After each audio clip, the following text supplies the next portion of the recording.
Hello friends, कैसे आप सब लोग? Okay, standard 11 chapter 1 sets introduction भी पढ़ लिया था, एग्जाम्पल भी पढ़ लिए थे। उसमें क्या सीखा था? सेट बिल्डर ने रोस्टर, तो रोस्टर यानी एलिमेंट लिखना है और सेट बिल्डर यानी वर्ड्स में लिखना है। इतना तो दिमाग में घुस ही गया होगा। ओके, तो ध्यान से देखो। Question number 1, which of the following are sets justify your answer. मतलब आपको सेट दिए हुए, मतलब आपको क्वेश्चन दिए, उसमें से कौन सा सेट बन सकता है, कौन सा सेट नहीं बन सकता है। ओके, तो सेट बन सकता है कि नहीं बन सकता है, वो आपको जस्टिफाई करना है, यस और नो, सेट है कि नहीं। तो मैं सिंपल मैथमेटिक्स लैंग्वेज में नहीं, अपनी लैंग्वेज में बताता हूँ। आपको अगर डाउट हो किसी भी क्वेश्चन में तो सेट नहीं बन पाएगा। ओके, कैसे देखते हैं, चलो ध्यान से देखो। अगर आप आंसर को फाइंड कर सकते हो, आंसर को फाइंड कर सकते हो तो वो सेट है। अगर आप आंसर को फाइंड नहीं कर पाओगे तो सेट नहीं है। ओके, आप एग्जांपल ही देख लेते तो फास्ट आपको समझ में आ जाएगा कि exercise 1.1 justify your answer. Okay, तो स्टार्ट देखो। A collection of all months of year beginning with letter J. तो जे से जो स्टार्ट होते हैं, जे से जो स्टार्ट होते हैं वो आपको बताए कि जनवरी, फिर जून और जुलाई। तो देखो सेट बन गया, 3 मंथ 3 आंसर। ओके, तो सेट है। तो सेट कब नहीं आएगा वो भी मैं आपको सिखा रहा हूँ। चलो ध्यान दे। The collection of 10 most talented writers of India. मतलब इंडिया के सबसे अच्छे 10 राइटर का सेट बनाना है। तो देखो, मैं नाम लिखूंगा तो मेरे 10 नाम अलग हो गए, आप नाम लिखेंगे तो आपके 10 नाम अलग हो गए, आपका कोई फ्रेंड नाम लिखेगा तो उसके आंसर अलग हो गए, आपका कोई दूसरा सर आंसर लिखेगा तो उसके वो सर के भी आंसर अलग हो गए। यानी कि सबके आंसर कैसे हो गए? मिसमैच हो गए। तो ए सेट नहीं कह सकते हम। ओके, आंसर इक्वल होना चाहिए। मैंने बोला ना कि आंसर जस्टिफाई यानी कि इक्वल होना चाहिए तो सेट। अगर देखो कि collection of month, collection of all month of year beginning with letter J. अभी जे वाले का आप आंसर लिखो, आपके सर को बोलो कि वो आंसर लिखे, मैं आंसर लिखूं, तो अभी क्या लिखेंगे हम? तीन सबके आंसर कैसे हो गए? जनवरी जून जुलाई, जनवरी जून जुलाई, सबके आंसर कैसे आएंगे? इक्वल। तो उसको हम सेट बोल सकते हैं। ओके, लेकिन most talented writers of India, तो सबकी नजर में टैलेंट अलग अलग तरीके से देख। किसी को हॉरर स्टोरी पसंद होगी तो हॉरर वाले राइटर्स होंगे, उनको वो पसंद करेंगे, मतलब उनको वो सेट में लिखेंगे। किसी को लव स्टोरी पसंद होगी तो जो लव स्टोरी वाले उनको वो राइटर्स में लिखेंगे। मतलब सबका आंसर कैसा होगा? डिफरेंट डिफरेंट होगा। ओके, समझ गए आप लोग? इसीलिए ये सेट नहीं है, तो इसे क्रॉस करता हूँ, not set. Okay, not set. अभी देखो, a team of best cricketer batsman, set of team of best cricketer. चलो, मेरे को विराट कोहली पसंद है, सचिन तेंदुलकर पसंद है, आपको वीरेंद्र सहवाग पसंद है, महेंद्र सिंह धोनी पसंद है, आपके फ्रेंड को सुरेश रैना पसंद है, और कोई फ्रेंड को एबीडी विलियर्स पसंद है। यानी कि अगर हम सब लोग 5 लोग अगर हम फेवरेट बैट्समैन या फेवरेट बॉलर के नाम लिखने जाएंगे तो सभी के आंसर कैसे होंगे? डिफरेंट। सभी के आंसर कैसे होंगे? डिफरेंट। क्यों? किसी के आंसर मैच नहीं करेंगे। कोई भी ऐसा नहीं होगा जिसके 10 बैट्समैन या 10 बॉलर कैसे होंगे? इक्वल। यानी उसको भी हम सेट नहीं बोल सकते। ओके, समझ? A team of best cricketer यानी कि हमको सचिन तेंदुलकर पसंद है, तुमको विराट कोहली पसंद है, किसी और को युवराज सिंह पसंद है। मतलब सबका सेट का आंसर कैसा आएगा? अलग अलग, यानी कि डिफरेंट आएगा, तो उसको हम सेट नहीं बोल सकते। गेटिंग? चलो, अ collection of all boys in your class, ये सेट है। क्यों? अगर तुम काउंट करो तो तुम्हारे क्लास में कितने स्टूडेंट हो गए? 30। तुम्हारा फ्रेंड काउंट करे तो अभी 30, टीचर आके काउंट करेंगे तो अभी 30। मतलब सबके आंसर कैसे आ रहे हैं? इक्वल। ओके, तो इन योर क्लास, तुम्हारे क्लास में जो बॉयज पढ़ रहे हैं उनका ग्रुप, तो सेट है। ओके, समझ में आ गया? तो जब भी कुछ प्रॉब्लम या डाउट हो, देखो मैंने बोला कि राइटर्स अलग अलग, क्रिकेटर सबके नजर में अलग अलग, लेकिन आप जो क्लास में 30 स्टूडेंट पढ़ रहे हो वो तो सबके नजर में एक ही है ना। कोई भी आके देखेंगे कि 11th के क्लास में कितने बच्चे, तो 30। कोई दूसरा आके देखे तो अभी 30, आपने जाके देखा तो अभी 30, आपके क्लासमेट ने आके देखा तो अभी 30, मतलब सबके लिए सेम आंसर मतलब सेट है। Okay. The collection of natural number less than 100, मतलब 100 से छोटी। अगर मैंने आपको पूछ लिया कि 100 से छोटी नेचुरल नंबर कितनी है, तो आप बोलोगे सर 1 to 99, सॉरी 1 to 99।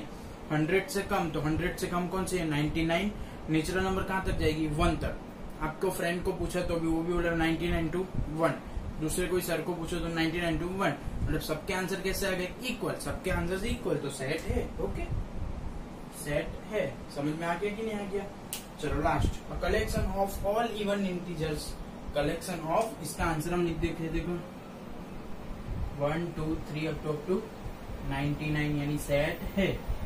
चलो collection of all even integers, even यानी इंटीजर्स, इंटीजर्स क्या क्या हो सकता है, पॉजिटिव, नेगेटिव और जीरो। और कैसा बोला है, इवन यानी dot dot dot dot -6 -4 -2 0 2 4 up to infinitive. Okay, तो ये भी क्या सेट है। आप किसी को भी पूछ लो तो यही आंसर बताएगा कि इवन इंटीजर्स, नेगेटिव में minus, up to -4 -2 0 +2 +4 +6 up to infinitive. समझ गए, यानी कि अगर सबके आंसर सेम आ रहे तो सेट है, सबके आंसर सेट इक्वल नहीं आ सकते तो सेट नहीं है। गेटिंग और नॉट। ओके, अभी 2-3 है लेकिन वो आपको होमवर्क में करना है, इसलिए मैंने लिखा नहीं इधर। ओके, जस्टिफाई और आंसर में सेट है कि नहीं, उसमें 7-8 तक है। ओके, चलो क्वेश्चन नंबर 2 बहुत ही इजी है, बहुत एकदम इजी लगेगा। Okay, question number 2, A equal to क्या है, 1 2 3 4 5 6। ओके, इंसर्ट सिंबल, आपको सेट ए में कितने एलिमेंट है, 1 2 3 4 5 6। ओके, 6 एलिमेंट है, 1 से लेके 6 तक। आपको दो जो भी फिल इन द ब्लैंक्स दिया हुआ है, आपको जो भी फिल इन द ब्लैंक्स दिया हुआ है उसमें आपको 2 तरीके से आंसर बनना है, या तो बिलोंग्स टू लिखना है या तो डज नॉट बिलोंग्स टू लिखना है, या तो बिलोंग्स टू लिखना है या तो does not belongs to. Okay, अगर वो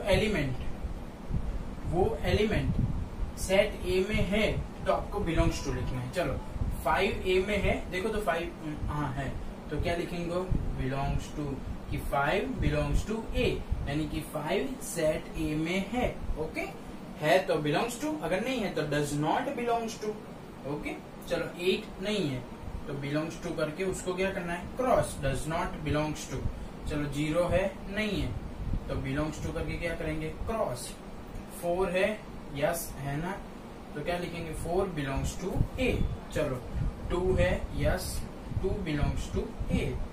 10 है, यस, नहीं है, क्या yes, 10 does not belongs to A. Get it, तो बिलोंग्स टू यानी उसमें है, डज नॉट बिलोंग्स टू यानी उसमें नहीं है।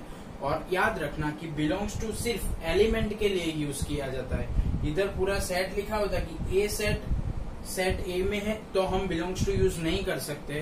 अभी इतना याद रखो सिर्फ कि बिलोंग्स टू सिर्फ एलिमेंट के लिए यूज होता है, बिलोंग्स टू सिर्फ एलिमेंट के लिए यूज होता है, बिलोंग्स टू सिर्फ एलिमेंट के लिए यूज होता है। ओके, तो 5 एलिमेंट, 5 है वो है ए में, यस 5 बिलोंग्स टू ए।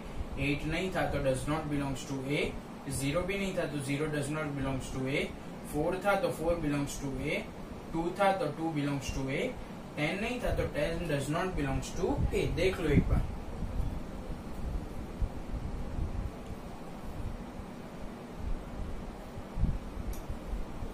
चलो क्वेश्चन नंबर 3, क्वेश्चन नंबर 3 में क्या है, राइट इन रोस्टर फॉर्म, मतलब जो भी आपको जो दिया हुआ है वो कौन से फॉर्म में दिया हुआ है, सेट बिल्डर फॉर्म में।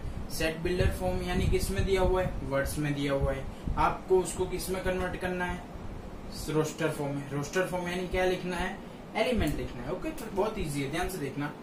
एक्स क्या है, इंटीजर। इंटीजर यानी क्या क्या हो सकता है, नेगेटिव हो सकता है, पॉजिटिव हो सकता है और 0 भी हो सकता है। ओके, एक्स क्या है, इंटीजर है। इंटीजर क्या क्या हो सकता है, नेगेटिव, पॉजिटिव और 0 भी। ओके, तो चलो ये,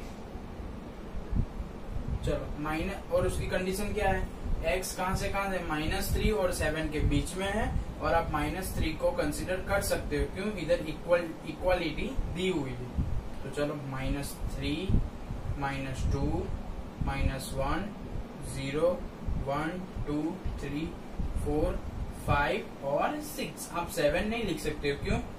इधर इक्वालिटी नहीं दी हुई है। 7 से छोटे वाले, 7 से कम, लेस देन 7 ऐसा लिखा हुआ है। तो आप कहाँ तक जा सकते हो? 6। होश में रहूं क्यों आज मैं। चलो friends, x is an integer, वो वाला सम समझ में आ गया आपको कि -3 को कंसीडर करना है, क्यों? इधर इक्वालिटी दी हुई है। 7 को कंसीडर नहीं करना है, क्यों? इधर इक्वालिटी नहीं दी हुई है। ओके, चलो, x is a natural number less than 6। First condition क्या है कि x खुद क्या है? Natural number.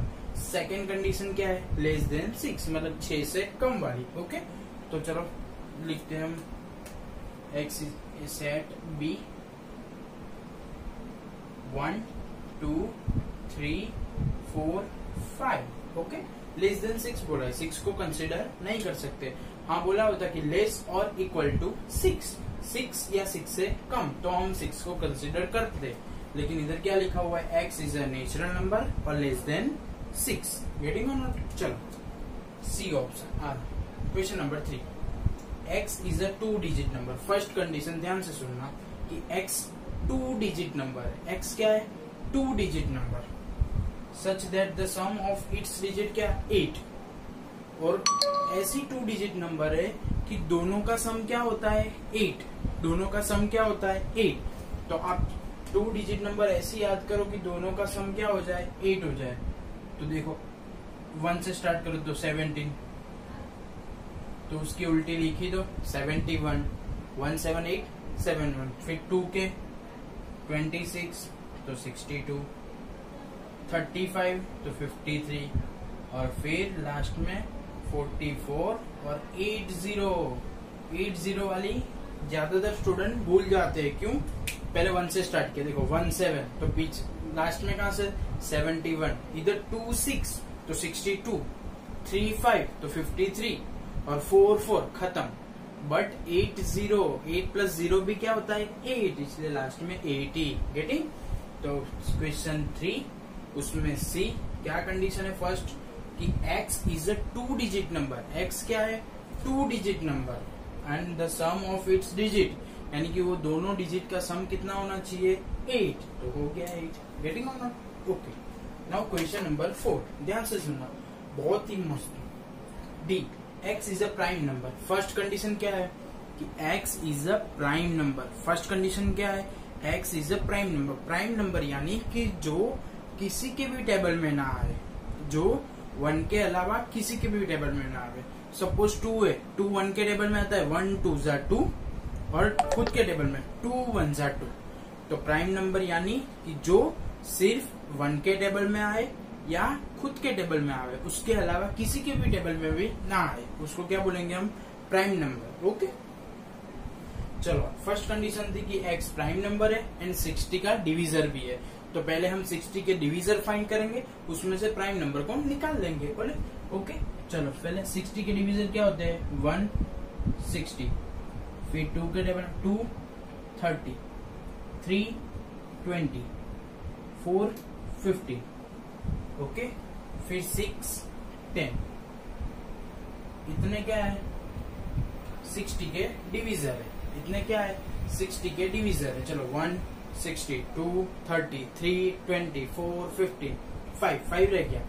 5 12 तो लिख दो 5 12, 6 10, 7 के टेबल में नहीं आता, 8 में नहीं आता, 9 में नहीं आता, 10 में आता, तो 10 वाला तो हो गया। ओके, तो चलो इसमें से कौन सा प्राइम है? तो जो प्राइम है, चलो 2 3 5, 2 3 5, तो ये तीनों दिन कहाँ जाएंगे? डी में। क्यों?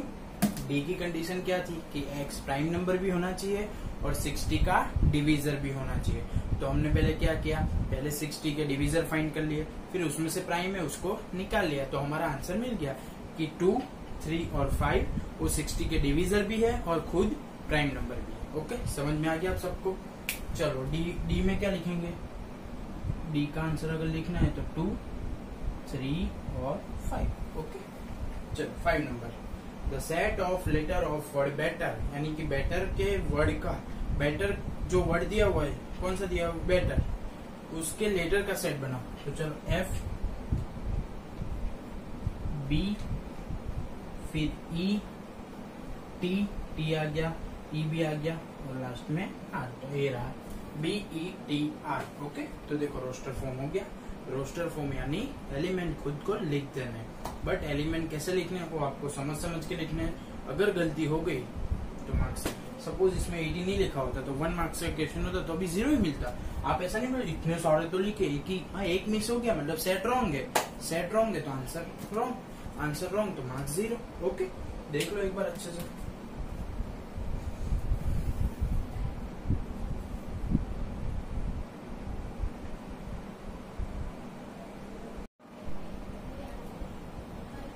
चलो friends, question number 3 roster form वाला कंप्लीट देख लिया आपने। क्वेश्चन नंबर 4, अभी रोस्टर फॉर्म दिया हुआ है, एलिमेंट दिए हुए, उसपे से आपको क्या लिखना है, उसका सेट बिल्डर फॉर्म। तो सेट बिल्डर फॉर्म लिखने के पहले आपको समझना पड़ता है कि वो दिया क्या है वो समझ जाओगे आप, तो ही आप उसको वर्ड में लिख पाओगे। ओके, समझ लो पहले। चलो 3 6 9 12 सोचो, 3 6 9 12 याद आया? कुछ नहीं आया तो ध्यान से सुनो। 3 1 जा 3, 3 2 जा 6, 3 3 जा 9, 3 4 जा 12, यानी कि 3 का टेबल है, 3 का मल्टीपल है, कहाँ तक, 4 तक, 3 4 जा तक। ओके, तो कैसे लिखते ध्यान से दो। पहले तो नाम लिखना है, मतलब सेट का नाम लिखा। चलो x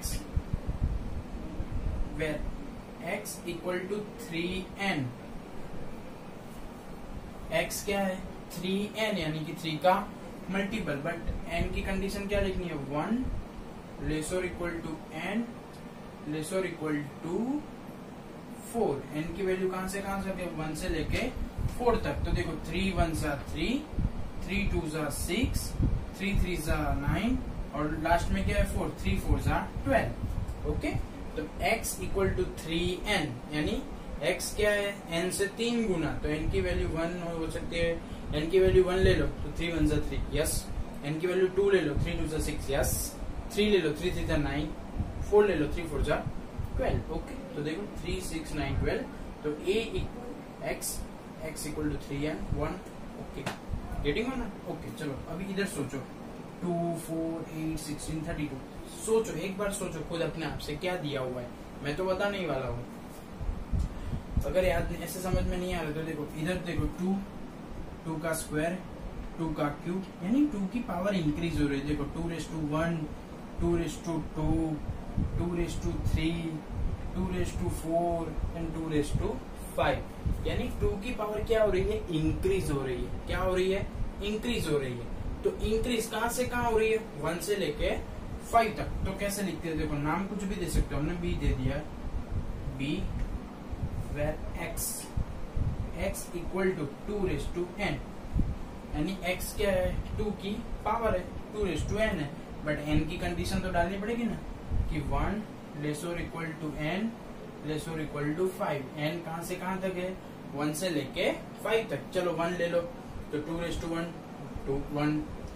2, n की जगह पे 2 ले लो तो 2 का स्क्वायर क्या हो जाएगा 4, 3 ले लो 2 क्यूब 8, 4 2 4 16, 5 32। ओके, तो ऐसे आपको पहले समझना है कि आपको क्या दिया हुआ है, फिर आपको उसको इजीली वर्ड में लिख सकते हो। Getting not? ओके, चलो 5 25 125 625, यानी सिंपल 5 की पावर बढ़ रही है। चलो चलो 5 raise to 1 5, 5 square 25, 5 cube 125, 5 raise to 4 625। Okay, तो x where x equal to 5 raise to n और n 1 लेस और इक्वल टू n लेस और इक्वल टू 4। n की लिमिट कहां तक है, 1 से लेके 4 तक। गेटिंग और नॉट? ओके, बहुत इजी तरीके से मैं समझा रहा हूँ, समझ में आ रहा है ना आपको? चलो 2 4 6 8, 2 4 6 8 इवन नंबर्स। क्या नंबर, इवन नंबर्स। लेकिन इवन नंबर्स में तो -2 -4 -6 भी हो सकते हैं, तो आप सिर्फ इवन नंबर नहीं ले सकते, इवन नेचुरल नंबर। क्या, even natural number. Natural number में सिर्फ क्या हो गए, पॉजिटिव, क्योंकि हमारे पास भी क्या है, पॉजिटिव। तो d x where x is even natural number. Even natural number. x is a even natural number. Okay, समझ में आ गया आपको? ओके, चलो 1 4 900 सोचो। 1 का स्क्वायर 1, 2 का स्क्वायर 4, 3 का स्क्वायर 9, 4 का स्क्वायर 16, अप टू 10 का स्क्वायर 100। और किसका स्क्वायर है? परफेक्ट स्क्वायर का। कहां तक? 1 to 10। तो x इज परफेक्ट स्क्वायर।